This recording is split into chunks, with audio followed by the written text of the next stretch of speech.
वीणा भुकेला विठ्ठल नाही तया वीणा भुकेला विठ्ठल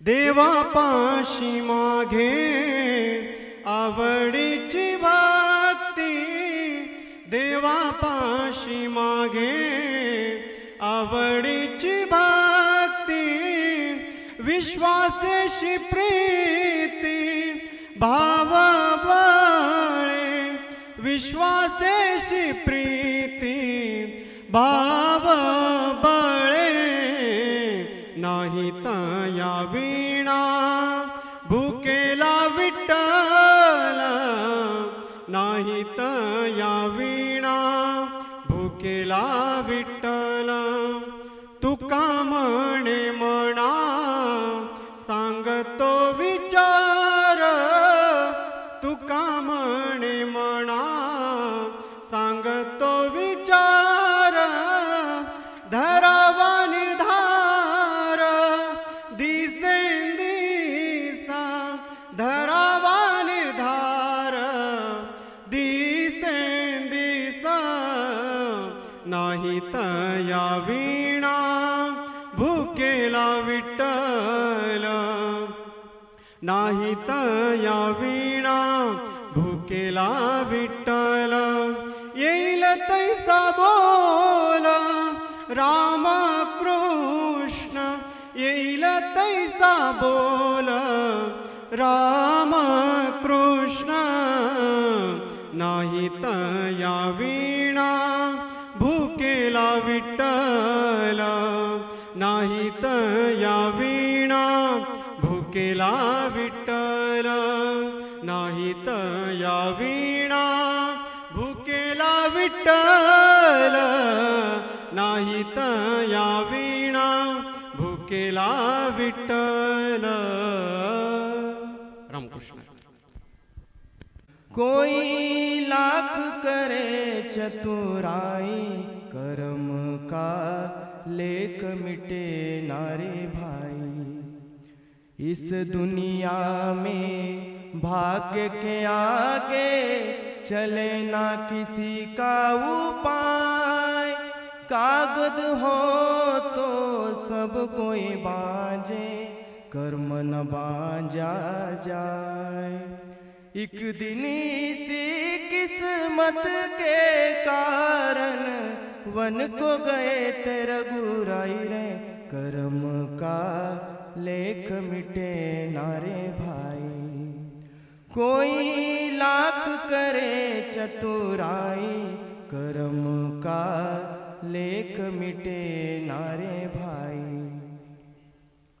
काहे मनवा धीरज खोता काहे तो हक ना रोए अपना सोचा कभी नहीं होता भाग्य करे तो होए चाहे हो राजा चाहे भिकारी चाहे हो राजा चाहे भिकारी ठोकर सभी ने खाई रे कर्म का लेख मिटे नारे भाई कोई लाख करे चतुराई कोई लाख करे चतुराई कर्म का लेख मिटे नारे भाई कर्म का लेख मिटे नारे भाई श्री गुरवे नमः सत्संगमध्ये प्रभू रामाच्या कृपेने आपल्या इथे चालत असलेला सत्संग महाराजांच्या आज्ञेने 2 शब्द बोलण्याचा अवकाश मिळालेला आहे. अनेक साधन आहेत त्याच्यामध्ये ज्ञान भक्ती कर्म उपासना अनेक साधन आहेत. त्याच्यामध्ये वारकरी संप्रदायामध्ये आपल्या संतांनी जास्तीत जास्त भक्ती हे शब्द खूप असं जवळचा आणि तसं त्यांनी केले भक्ती. परंतु भक्ती शब्दाचा अर्थ संतांना माहीत होता. भक्ती म्हणजे आपण करालो आपण जे ठरवलं आहे ते भक्ती नाही. की जसं भक्तीबद्दल देवाकड संतांनी मागितलेलं आहे, भक्ती मला होऊ द्या. जसं हनुमानजी महाराजाकडे शरण शरण हनुमंता, तुम्हा आलो रामदूता, काय भक्तीच्या त्या वाटा, मज दावाव्या सुबटा. म्हणजे एवढं अवघड आहे की देवाकडं मागावं लागतंय भक्ती, तेव्हा ते मिळते. मनानं तर होतच नाही, देवाने कृपा केल्याच्या नंतर ते भक्ती होत्या. शास्त्रामध्ये अनेक साधनं सांगितले, जसं कर्म करायला सांगितलेलं आहे. कर्म कशा करता, तर कर्म केवळ सांसारिक सुख, सांसारिक वस्तू पदार्थ ह्याच्यासाठी नाही. शास्त्रानं कर्म सांगितलेले ते आहेत ते निष्काम कर्म. निष्काम म्हणजे अपेक्षा सोडून निस्वार्थ भावनेने जसं संत कर्म करतात तसं केल्याच्या नंतर तो अधिकारी होतो, अंतःकरण निर्मळ होते. अंतःकरण निर्मळ झाल्याच्या नंतर आपलं मन लागते नामस्मरणामध्ये, आपल्या साधनेमध्ये. त्याला शास्त्रामध्ये उपासना म्हणतात. उपासना म्हणजे नाम जप करणं, ध्यान करणं, याला उपासना. त्याचा फायदा काय? त्याचा फायदा एक आहे की अंतःकरण स्थिर होते. आपलं अंतःकरण चंचल आहे ना, बहुत चंचल चपळ, जाता येता नलगे वेळ. अशा प्रकारे अंतःकरण चंचल आहे. मग चंचल अंतःकरण स्थिर होण्याकरता आपल्याला शास्त्राने सांगितले उपासना. उपासना या कलियुगामध्ये फक्त नामस्मरण उपासना. म्हणजे दोन झाल्याच्या नंतर ज्ञान मिळते. म्हणजे ज्ञानसुद्धा एवढं सोपं नाही, एवढं केल्याच्या नंतर ते ज्ञान मिळते. मग ज्ञानाच्या नंतर जे फायदा आहे, लाभ आहे, त्याला भक्ती म्हणलेली आहे. भक्ती म्हणजे वारकरी संप्रदायामध्ये आचार्याचं जे भाष्य आहे, आद्य शंकराचार्याचं, त्यांनी अगोदर भक्ती नंतर ज्ञान सांगितले.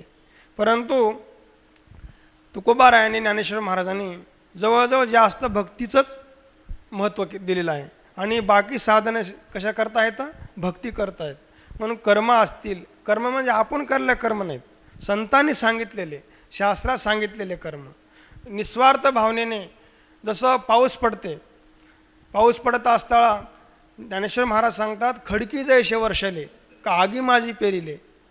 खडकावर पाऊस पडला तर त्या पावसाला उठल धान्य न उठल हे बघत नाही. जर अग्नी माझी बी पेरिले, अग्नीमध्ये बी टाकलं, बी टाकणं हे क्रिया झाली, परंतु फळ त्याचं नाही. पाऊस पडला खडकावर तर त्याचं फळ नाही. तशा प्रकारे संतांनी सांगितलेले जे कर्म आहेत की हे निस्वार्थ भावनेने, काय अपेक्षा न करता कर्म करणे. आता आपण कर्म करतो, परंतु हे कर्म नाहीत, निषिद्ध कर्म करतो. विहित कर्म करावं, ते सुद्धा निस्वार्थ भावनेने करावं.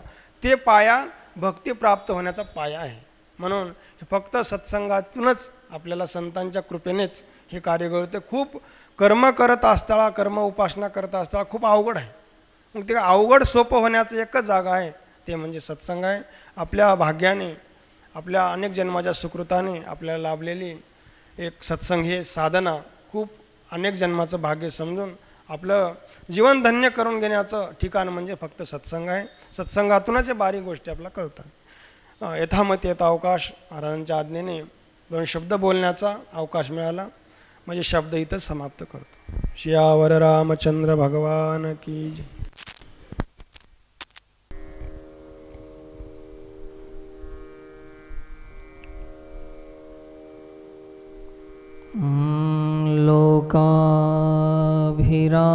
लोकाभिरामं रणरङ्गधीरं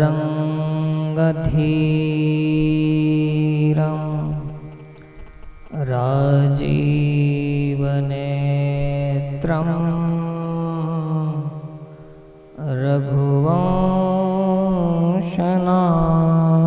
रघुवंशनाथं कारुण्यरूपं करुणाकरन्तं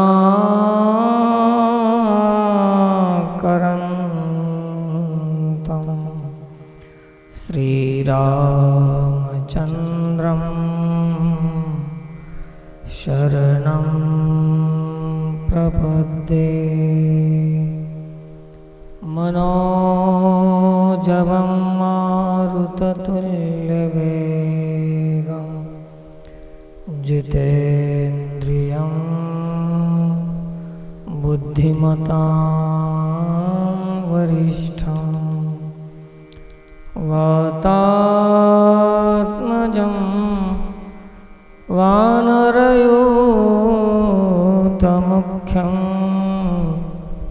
श्रीरामदूतं शरणं प्रपद्ये।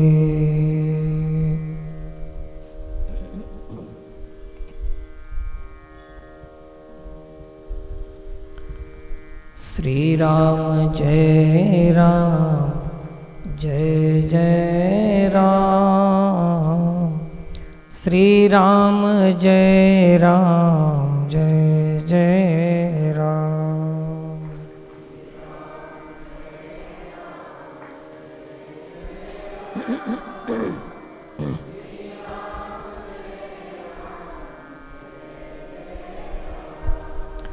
श्रीराम जय राम जय जय राम, श्रीराम जय राम जय जय राम।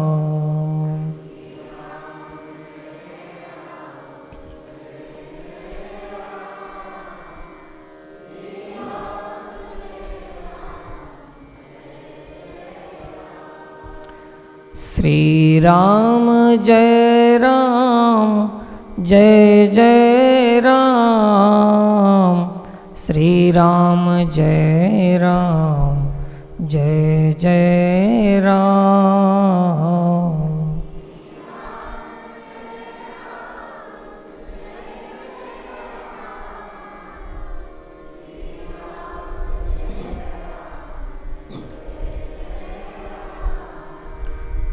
श्रीराम जय राम जय जय राम, श्रीराम जय राम जय जय राम।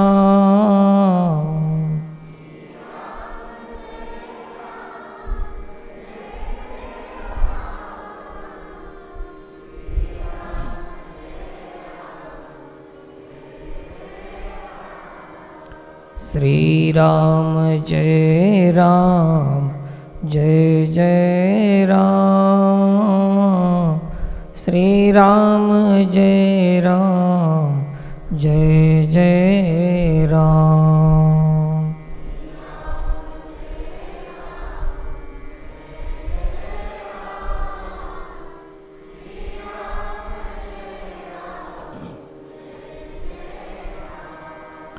श्रीराम जय राम जय जय राम।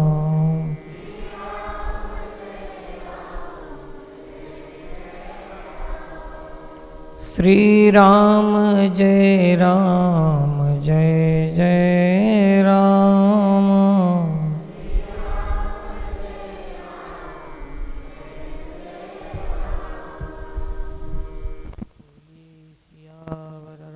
चंद्र भगवान की जय।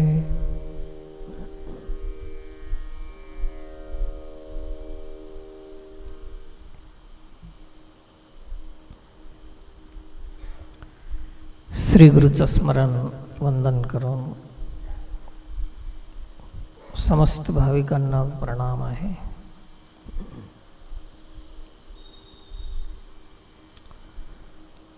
भगवत कृपेने चालू असलेल्या या सत्संग कार्यक्रमामध्ये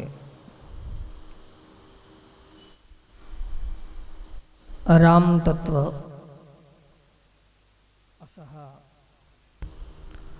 आपला सत्संग कार्यक्रमाचा मुद्दा, त्याच्या अवतीभोवती आपली चर्चा चालू आहे। यथामती यथावकाश आणि तुम्हा सर्व सत्संग भाविकांच्या आशीर्वादानं श्री गुरुच्या कृपेनं बोलण्याचा प्रयत्न चालू आहे।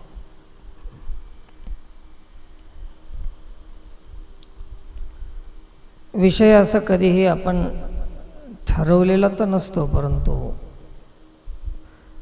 व्यासपीठावर आल्यानंतर जे ठरवून देईल त्या विषयावर बोलायचं असतं. आणि मला वाटते की काळाची गरज,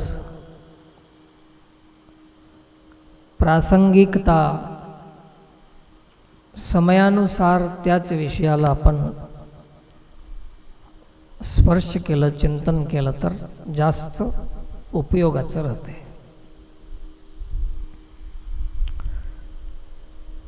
हिंदीमध्ये एक म्हण आहे, निकी. निकी म्हणजे निक्की. गोष्ट निक्की आहे,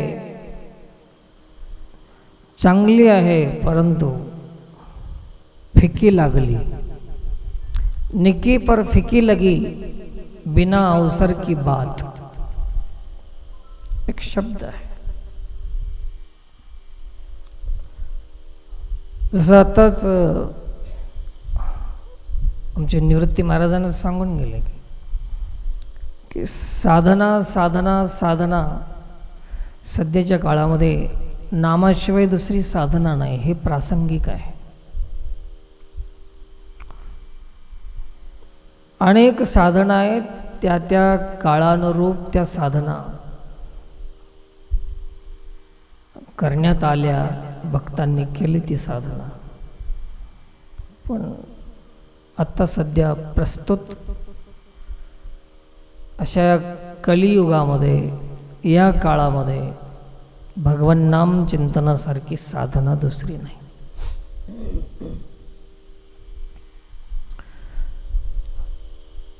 बाकी साधना साधना जे आपण म्हणतो,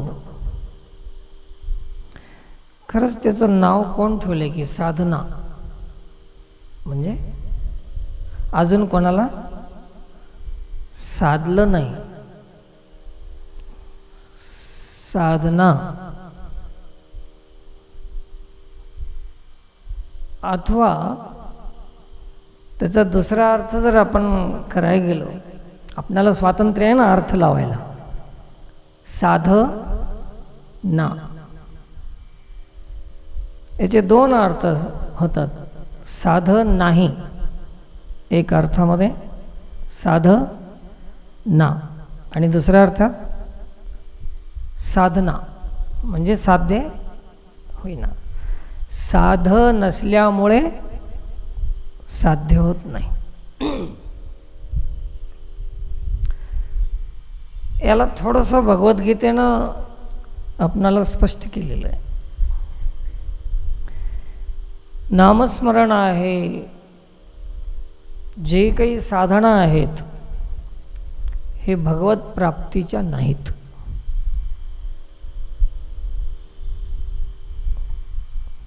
संकटात पडलाच चालतो मी, मग कशाचे आहेत सांगतो ना. गडबड काय, कमी वेळ घ्यायचा आहे आज उन्हामुळे, पण सांगतो तुम्हाला. भगवत प्राप्ती शरीर आणि बुद्धी, मन हे प्रकृतीचे अंश आहेत. मन बुद्धी भी प्रकृतीचे अंश आहेत. आणि हे प्रकृतीचे अंश असल्यामुळे हे जड आहेत. प्रकृतीचे अंश असल्यामुळे हे कसे आहेत, जडत्व आहे याला. आणि शरीर मनबुद्धीच्या द्वारे अथवा साह्याने ज्या परमात्मा प्राप्तीसाठी आपण प्रयत्न करालो, ते परमात्मा चेतन आहे. ज्याच्यासाठी प्रयत्न करालो तर ते तत्व चेतन तत्व आहे. ज्याच्याद्वारे साध्य करायचा प्रयत्न करालो ते जड आहे. यायला ध्यानात. तर प्राप्त करून घेण्यासाठी प्रयत्न करालो ते जड आहे, ज्याला प्राप्त करायचं आहे ते चेतन आहे. तर हे तर स्पष्ट आहे की जडानं चेतनाची प्राप्ती शक्य नाही. मग आता प्रश्न राहिला की साधनाचा उपयोग काय. बहुत ध्यान से सुनना. साधनाचा उपयोग काय. जर प्राप्ती होत नाही तर मग हे नामस्मरण कशाला, हे भजन कशाला, हे चिंतन कशाला. एवढी काही चिंता करायसारखी गोष्ट नाही, चांगलीच आहे. साधनानं या प्रकृती, जड प्रकृती म्हणा, शरीर मन बुद्धी न परमात्मा प्राप्ती होत नाही. मग याच्याद्वारे साधना केली जाते. याचं कारण असं आहे, जडाच्या द्वारे साधना केली जाते याच्यासाठी की आपणाला मी जड आहे हे समजून सोडून देण्यासाठी साधना आहे.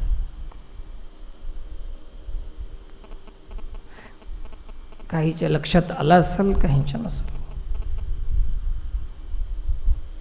जडता, ज्या जडाशी आपला संबंध लागलेला आहे की मीच शरीर आहे, त्याचं भान होण्यासाठी साधना आहे. आणि एकदा मी जड नाही असं कळालं की परमात्मा प्राप्तच आहे की प्राप्ती करायची आहे. प्राप्तच आहे. प्राप्ती प्राप्ती प्राप्ती हे शब्द आहे ना, या प्राप्ती शब्दाची एवढी व्याप्ती झाली आणि असं भ्रमित करून सोडलं जीवाला की खरंच देव मिळवायची वस्तू आहे. मिळवायची वस्तू नाही देव, देव मिळालेलीच वस्तू आहे. फक्त करायचं काय, या साधनाचा उपयोग एवढाच आहे की मिळालेल्या परमात्माच्या आड येणारं जडत्व नाहीच करण्यासाठी साधना आहे. साधनाचा उपयोग काय, असं भगवद्गीतेचं मत आहे. देव प्राप्तच आहे, फक्त प्राप्त झालाय हे समजून घेण्यासाठी साधना, जडता नाहीशी करण्यासाठी साधना. जडता कशामुळे आली तर जडाचा संबंध ठेवल्याने, मानल्याने, जडाचा संबंध मानल्याने, आसक्त झाल्याने आपणाला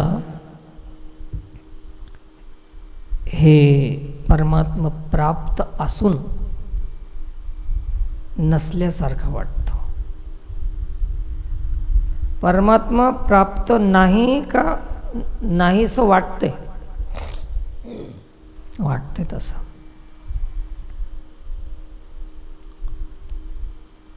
खूप सुंदर याच्यावर भगवद्गीतेनं विषय मांडलेला आहे. पाण्याचा दृष्टांत दिला. पाण्यावर येणारा काय म्हणतात त्याला, जे काही पाण्यावर येते ना ते शेवाळ, बाबळ आहे ना. ज्ञानेश्वरीमध्ये काय शब्द आहे, बाबूळ. सूर्याच्या आड येणारे ढग, हे दृष्टांत आलेले आहेत. असे कितीतरी दृष्टांत आहेत. आपण देवापासून दोन झाल्याचा भास झाला. कशामुळे झाला तर आपण प्रकृतीशी संबंध केल्यामुळे.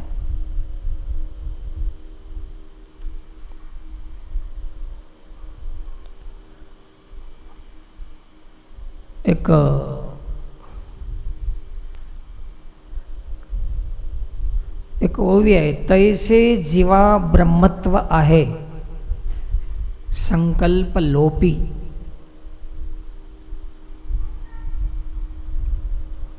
त्याच्या आधीचं काय अर्ध, 15.5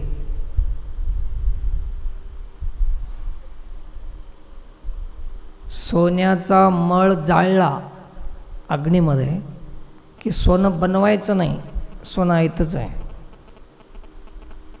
तैसे जीवा ब्रह्मत्व आहे संकल्प लोपी. संकल्पाचा लोप झाला की जीवाला ब्रह्मत्व आयतं आहे,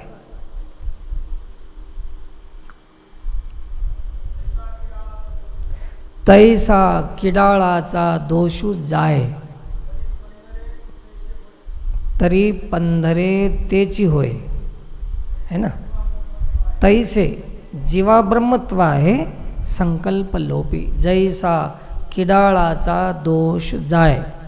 किडाळ म्हणजे सोन्यावर आलेला मळ, सोन्यावर आलेलं जे काही मलिनता आहे तेच गेली तर सोनंच आहे ना. मग अग्नीनं काय केलं, मळ जाळला का सोनं तयार केलं? मळ जाळला. आता आपणाला ब्रह्म प्राप्त करायचं आहे का त्याला आडवा आलेलं जाळायचं आहे? ते काय आडवं आलंय?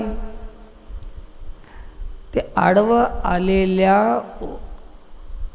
वस्तूला ज्ञानेश्वर महाराज सांगतात की अगापै पंडकुमरा एता स्वरूपाची घरा, करी तसे आडवारा विश्वाभास. तैसा किडाळाचा दोष जाय.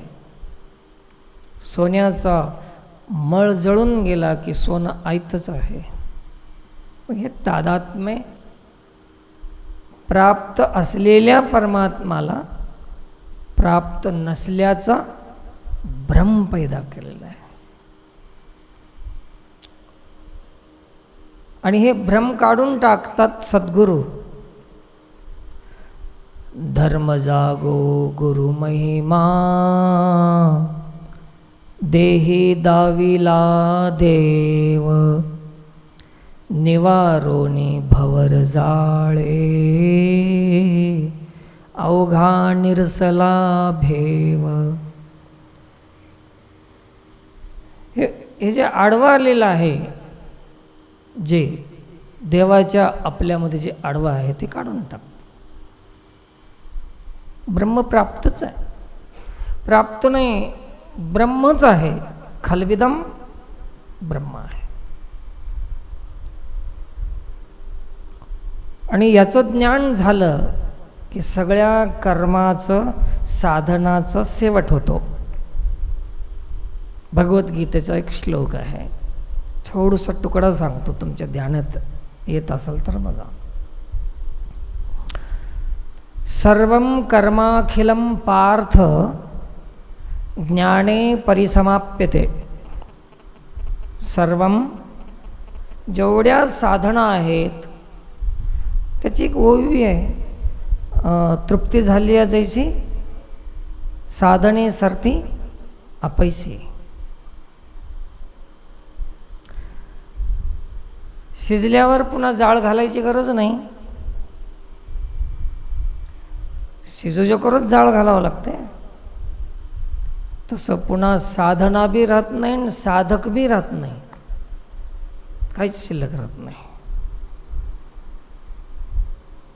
काही उरत नाही. तेच ब्रह्म आहे. ब्रह्म प्राप्त करायची गरज नाही. हे ब्रह्माच्या सत्तेवर जे भासालय हे उरू नये, तेव्हा काय राहील? मग ब्रह्मच राहील, दुसरं काहीच राहणार नाही. याच्यावर असं हे तयार झालेलं जे आहे हे काढण्यासाठी सत्संग आहे. आणि मी मागे एकदा सांगून गेलो की याच्यासाठी नामस्मरण आहे, याच्यासाठी श्रवण हे सगळ्यात मोठं साधन आहे. श्रवण करून करून देहाचं तादात्म्य कमी होते. देह तादात्म्य गेले की चिंता कमी होते. चिंता कमी झाली की चिंतन आपोआप होते.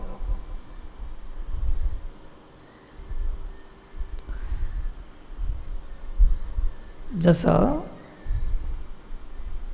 वाऱ्याला कशातही भराव लागत नाही, फक्त काय करावं लागते की ते पात्र रिकामे करायचं काम आपलं आहे, आणि मग वारं आपोआप त्याच्यामध्ये येते. आणि दुसरं मध्ये भरलं की वारं निघून जाते. दुसऱ्याला भरावं लागते, वारं आपोआप येते. दुसऱ्याला काढावं लागते, वाऱ्याला बोलवायची गरज नाही. तसं आपल्यातलं काय काढायचं आहे ते जे काढलं की देवाला आपल्यात भरायची गरज नाही, देव भरलेलंच आहे. घागर भरताना एक आवाज येते, बुडबुड बुडबुड बुडबुड बुडबुड वाजते. ते आवाज काय आहे? आतापर्यंत काय होतं? मध्ये वायू होता, वारं होतं. आता पाणी मध्ये घेतल्यामुळे काय झालं? आता वारं निघून चाललं. तसं आपल्या चित्तामध्ये विषय काढला, रिकामी केलं की देवाला मध्ये आणायची गरज नाही, ती आपोआपच येते. मला सांगा, आता देवाला प्राप्त करणं अवघड आहे की हे प्राप्तीला आड येणाऱ्या वस्तू काढणं अवघड आहे? गरज कशाची आहे आणि अवघड कोणतं आहे? देव इतका सोपा आहे की म्हणण्यापेक्षा जेवढं सोपं आहे तेच देव आहे. अजून एक दृष्टांत सांगतो तुम्हाला. आकाश म्हणजे कशाला म्हणतात? हे पोकळी, हे रिकामी जागा आहे ना, हे आकाश आहे. याला आपण मुठीमध्ये धरायचं आहे. असा हात पसरला, आता ही रिकामी जागा मुठीत धरायची आहे. येईल? धरल्यावर येईल का मुठी सोडल्यावर येईल? जेवढी मुठी पसर करेल तेवढं याच्यामध्ये आकाश आपोआप आहेच, आणि धराय गेल्यावर आकाश कमी होते. जेवढं धरायचं असाल तेवढं कमी होते आकाश, आणि जेवढं सोडून दिलं तेवढं जास्त आकाश येते. तर धरणं अवघड आहे की सोडणं अवघड आहे? सोडण्यातच सोपं आहे, धरणंच अवघड आहे. धरल्यावर येतच नाही. सापडे हा देव भाविकाचे हाती, शहाणे मरती तरी नाही. असं हे मिळत तरी नाही. म्हणून हे आकाश जसं मुठीत येत नाही, तसं साधनामध्ये परमात्मा कधी सापडत नाही. सगळे साधनं संपून जातात, पण केव्हा? सर्वं कर्मा अखिलम पार्थ ज्ञाने परिसमाप्यते. जेव्हा आपलं आपणाला ज्ञान होते, आपलं आपणाला स्वरूपाची जाणीव होते, तेव्हा सगळ्या कर्माचं शेवट होऊन जाते. कर्माचं शेवट होते.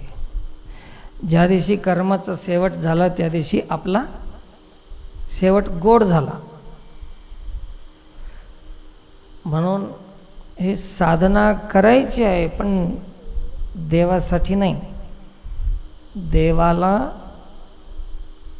आपणाला अडचण बनलेल्या जडत्वाला काढण्यासाठी साधना आहे, हे लक्षात ठेवा. म्हणून हे महत्त्वपूर्ण विषय आहे की साधना करणं गरजेचं आहे. पण तो साधना हे प्रकृतीच्या द्वारे होत्या, आणि प्राप्त करायचं आहे चेतन परमात्मा. प्रकृतीची जसं प्रकृतीच्या द्वारे साधना करून प्रकृतीची जडता काढली जाते.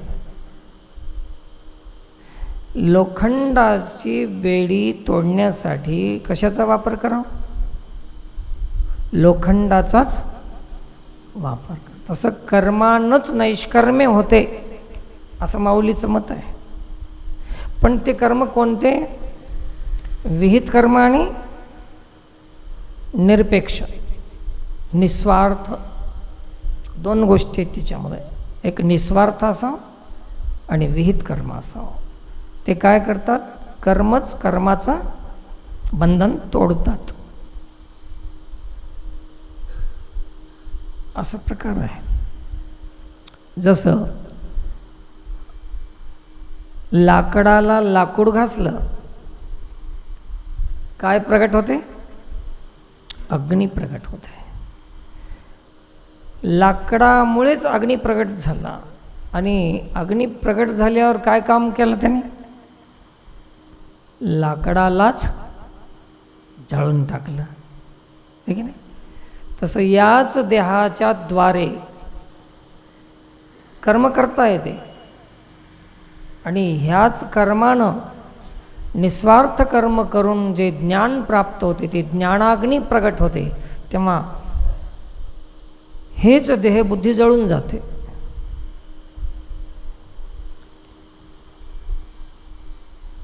तुकाराम महाराजांच्या जीवनामध्ये झालेली घटना हेच आहे. बघा ना, प्रपंच रचना सर्वही भोगून त्यागिली, भोगून त्यागिली. पुढे काय?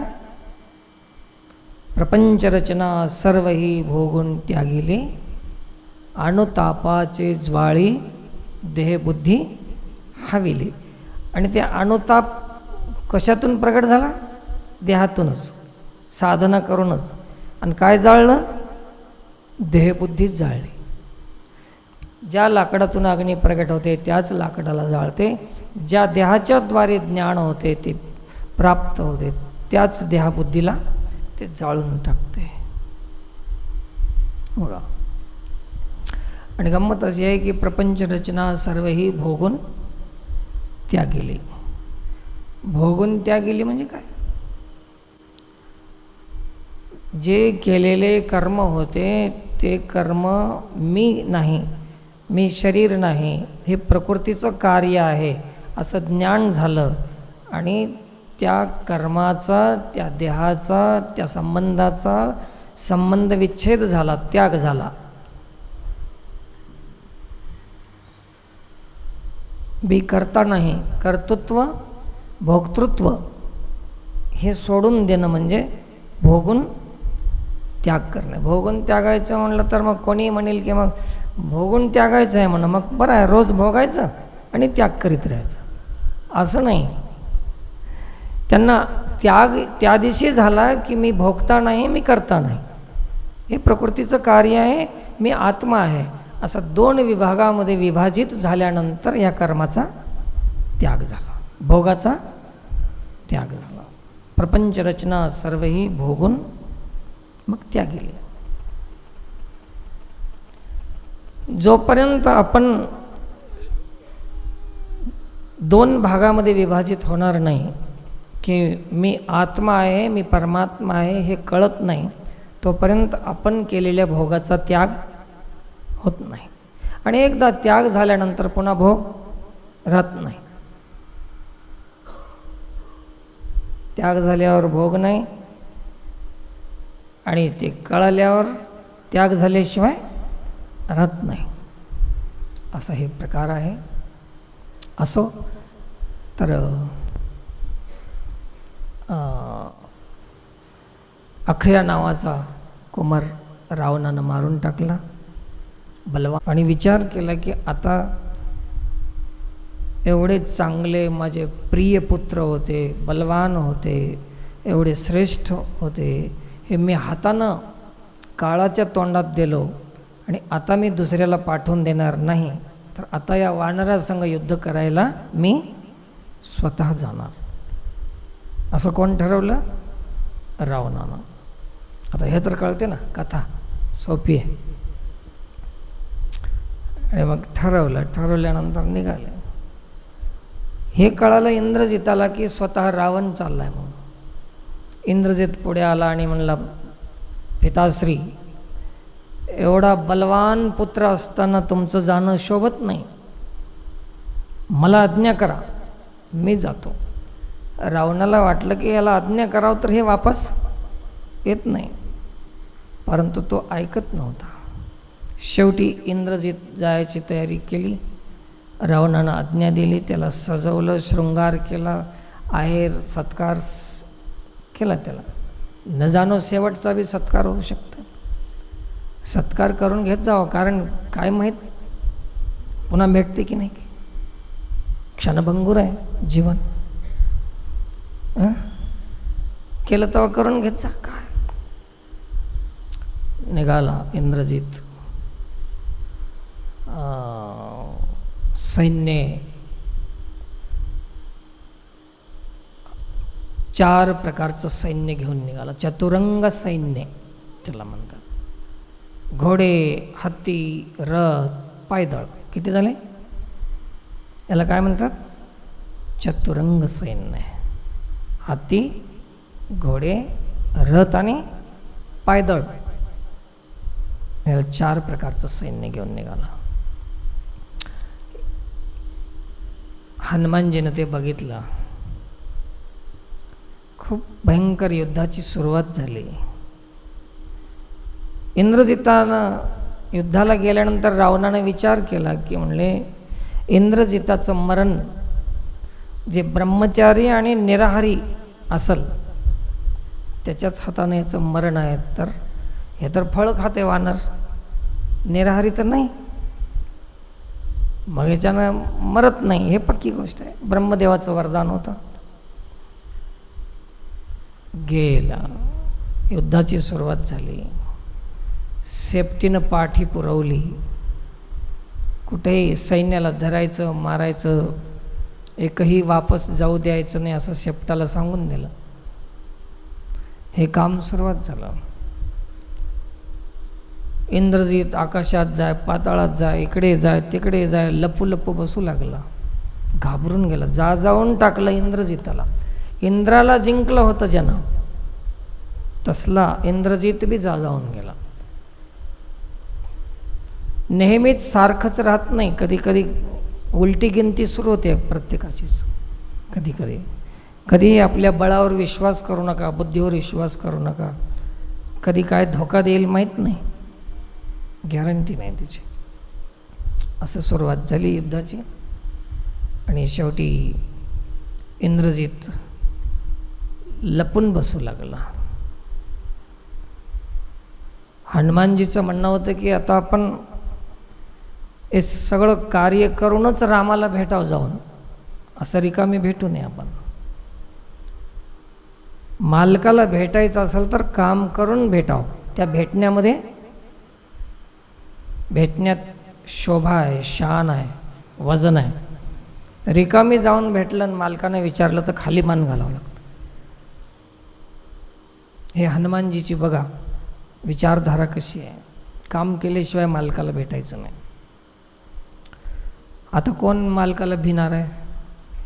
मालकच भिवून म्हणते राहू दे आता, काम बस करा आता. तर हे त्या काळची विचारधारा होती.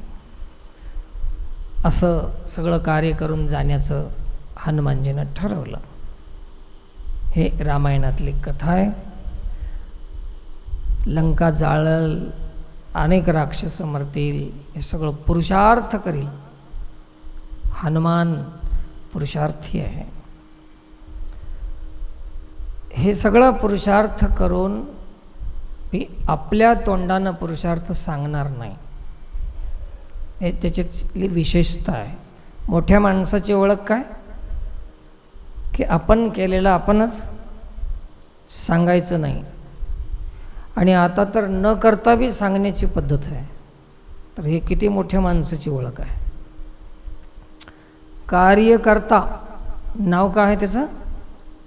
कार्यकर्ता. 2 शब्द अलग अलग आहेत. कार्यकर्ता, कार्य म्हणजे काम, कर्ता म्हणजे करणारा. आता कर्ता दिसालय पण कार्य, त्या काळामध्ये सज्जन लोकांचं कार्य दिसत होतं आणि कर्ता दिसत नव्हता. आता कार्य नाही, फक्त कर्ता. स्वच्छता अभियान जरी केलं, भारत स्वच्छ अभियान, तर हातामध्ये खराटा घेऊन फक्त पेपरला फोटो योज करूच झाडायचं. आता कार्य आहे की कर्ता आहे पेपरला? कर्ताच तेवढा आहे, कार्याचा पत्ताच नाही. कुठल्याही क्षेत्रामध्ये कार्य राहिलं नाही. कार्य जर असतं, कर्त्याला दिसायची गरजच नाही. कार्याच्या रूपानंच कर्त्याची ओळख होती. हनुमानजीच्या जीवनाची विशेषता सांगालो तुम्हाला. हनुमानजी कार्यकर्ता आहे, परंतु हनुमानजीच्या कार्यकर्ता क्षेत्रामध्ये कर्ता दिसत नाही, फक्त कार्य दिसते. बघा ना तुम्ही, अशोक वनामध्ये अशोक वृक्षावर बसून रामायण सांगितलं तर रामायण कथा हे कार्य आहे आणि सांगणारा कर्ता आहे. काय दिसलं तिथं? कार्य दिसलं, पण कर्ता दिसला नाही. हे ज्याच्या जीवनामध्ये येईल ते काही ना काहीतरी साध्य करू शकतात, महिला असो पुरुष असो. आता आपणच बघा ना, एवढे कार्यक्रम, काही सामाजिक कार्यक्रम आपण करायचे ठरविले की कोणीच पुढे येत नाही आणि कोणीही नाही म्हणत नाही. ही खूप मजेदार गोष्ट आहे समाजामध्ये. नाही कोणीच म्हणत नाही आणि करायला कोणीच तयार होत नाही. हे हिंदू समाजातली खूप मोठी विशेषता आहे. खरंच एवढे हुशार हिंदू आहेत म्हणून आता तर कळालं आहे. याच्या आधी थोडं कळत नव्हतं. नाही कोणीच म्हणायचं नाही आणि काम काहीच करायचं नाही आणि स्वतःहून तर पुढे कधीच यायचं नाही. सांगितल्यावर जबरदस्ती करायचं. आपलं कर्तव्य म्हणून करणं वेगळं. कर्तव्याची जाण कोणालाच राहिली नाही. काय झालंय काय की बस आपल्या संसारापुरतंच कर्तव्य समजून त्याच्यामध्ये गुंडाळून आहे जीव. त्याच्या पलीकडं काहीच पत्ता नाही. हनुमानजीच्या जीवनाकडे बघून हे सगळं आठवते की कार्य आहे, कर्ता नाही, गुप्त आहे. कशी विशेषता आहे त्यांच्या जीवनामध्ये. या अध्यायामध्ये मी जे वाचलो ते मला हे दिसलं, कार्य दिसलं पण कर्ता दिसत नाही. हे विशेषता आहे जीवनाचे. आपल्याला आपल्या कर्तव्याला आपण महत्त्व दिलं नाही, त्याच्यामुळे हे भानगडी झाल्या सगळ्या. महाराजांच्या महाराज का रिकाम्या आहेत, पाटलाच्या पाटीलक्या रिकाम्या पडू नयेत, बुद्धिवानाची बुद्धी रिकामी पडू नये, ज्ञानी माणसाचं ज्ञान रिकामी पडू नये, चालाक माणसाची चालाकी रिकामी पडू नये. त्याला कधी कामाला लावायचं, कुठं कामाला लावायचं? कोण म्हणते येडं? आहेत शानेच, परंतु निस्ते शाने कुठं राहिले आता? अतिशहाणे त्याचा बैल रिकामा. कामाचा पत्ता नाही, कोणीच काम करायचं नाही. ते भारताचा विकास कसा होईल? ते मोठी मुश्किलची गोष्ट आहे ना. कार्य दिसत नाही, करता. मग फोटो जर काढायची वेळ आली तर अशी लाईन उभा करा, असं उभा करा, काय पुढे बसा, त्याला ढकलून ह्याला पुढे जा. मी जेव्हा महाराजांसोबत राहत होतो की नाही, काम सगळं मजाकून करून घ्यायचे आणि फोटो काढायची वेळ आली की मला मागं ढकलायचं. हे अक्सर माझ्या जीवनामध्ये हेच घडलं आहे आणि ते माझ्यासाठी चांगलंच आहे. खूप बरं झालं ते. विशेष महत्त्व आम्ही आमच्या जडत्वाला, प्रकृतीला आणि संसाराला दिलेलं आहे. जाता जाता एक गोष्ट सांगून जातो. आता कालपासून चालली आहे डोक्यामध्ये. आता हे उन्हाळा दिवस आहे. उन्हाळा दिवस, शेताकडे जायला ऊन लागतंय म्हणून आता आपण शेतातले कामं सकाळी जाऊन संपून टाकायला. शाळेत ऊन लागते म्हणून शाळेला सुट्ट्या दिल्या. कामकाज सगळे आता काय आहेत? बंद आहेत. कुठं बी गेलं तर काय लागते आता? काय लागते? ऊन. पण एक जागा अशी आहे की तिथं ऊनच लागणं. त्याचं नाव काय? लगन. तुम्हाला कळलंच नाही की म्हातारे राहो, बिमार राहो, रोगी राहो, लंगडे राहो, गॅप आलेले राहो, झोप आलेले राहो, कोणी थांबत नाही. म्हणजे आपल्या जीवनामध्ये हजारो कामापैकी अति आणि अतिमहत्त्व जर कशाला दिलं आहे तर ते कशाला दिलं आहे? लग्नाला. कोणालाच ऊन लागत नाही. पण कमाल आहे, लग्नामध्ये बी एवढा पावर आहे म्हणून मला माहीत नव्हतं. ऊन लागणं, बाकी सगळे कामं बंद आहेत आता. शाळा बंद आहे, शेतीमध्ये जायचं तर थांबलं, गेलं तर काय सकाळी 10 वाजेपर्यंत जाऊन यायला. लग्नात ऊन लागणं कमाल आहे. तर असं हे आपलं कशाला किती महत्त्व द्यावं याचं ज्ञान कशामुळे नाही, तर आपणाला मार्गदर्शन नाही, आपण मार्गदर्शन घेणाऱ्यापर्यंत देणाऱ्यापर्यंत पोहोचलो नाही, हे सगळी दिक्कत आहे. चला तर झालेली सेवा भगवतचरणी समर्पित करून सेवेला पूर्णविराम. सूचना आहे, इथून हे उन्हाळाभरचे जे सत्संग आहेत ना, हे आपण 9 वाजता सुरुवात करणार आहोत येणाऱ्या रविवारपासून. ऐकू आलं? जे कोणी आले नसतील त्यांना सांगा 9 वाजता सुरुवात करायचं, फिक्स 9 वाजता. त्याच्यानंतर पाहू आपण, नंतर आणि 10 वाजता करता येईल, पण सध्या आपण काय करू, 9 ते 10:30 आपण परत निघावं. चालेल ना? कारण की आता उन्हाळ्याचं 9 वाजायला खूप वेळ लागाय ना, खूप 6 वाजेपर्यंतच आपल्याला काम खूप होऊन चाललं आहे. तर 9 वाजता आणि विसरून जाईल कोणी, मला ध्यानच नाही म्हणून 10ला येईल. त्याच्यामुळे बार सांगालो, जे आले नाहीत त्यांनाही सांगा, व्हॉट्सअप वगैरे कोणाला करायचं असेल तर करा. 9 वाजता सुरुवात, 10-10:30 आपण परत जाऊ शकतो. तर असं आपण कार्यक्रम करूया. तर खूप खूप धन्यवाद. आता कोणीही थांबायचं नाही, लगेच आरती झालं की लवकर निघून जावं. उन्हामध्ये इकडे तिकडे फिरू नका. आणि ज्यांना शक्य नाही त्यांनी हे 4-5 रविवार येऊ नका. जे वयस्कर असतील, बिमार असतील, त्यांनी सत्संग थोडंसं यूट्यूबवर ऐकून घ्या, उन्हामध्ये येऊ नका. संख्या कमी झाला तर हरकत नाही, आहे की नाही? संख्या कमी हो जा, परंतु कोणाला त्रास होऊ नये, कोणी बिमार होऊ नये, हे लक्षात ठेवा, याची काळजी घ्या. आणि उन्हापासून थोडा वाचवा आपणाला. भयंकर ऊन आहे, उष्णता आहे, शरीरावर त्याचे दुष्परिणाम होतात. त्याच्यामुळे सर्वांना विनंती आहे की ज्यांना शक्य नसेल, जे बिमार असतील, वयस्कर असतील, त्यांनी टाळा. एक 4 सत्संग, त्याच्यानंतर आपलं अनेक सुरुवात होईल. आम्ही जे युवा आहेत, जे सक्षम आहेत, ते 10-5 जरी आले तरी उन्हाळभर आपण ते चालू. वेळ आहे 9 वाजता. येणाऱ्यांनी क्षमता असेल तरच यायचं आहे, बाकीच्याने येऊ नका, अशी सर्वांना विनंती. पुंडलिक वरदे हरी विठ्ठल, श्री ज्ञानदेव तुकाराम पंढरीनाथ भगवान की जय.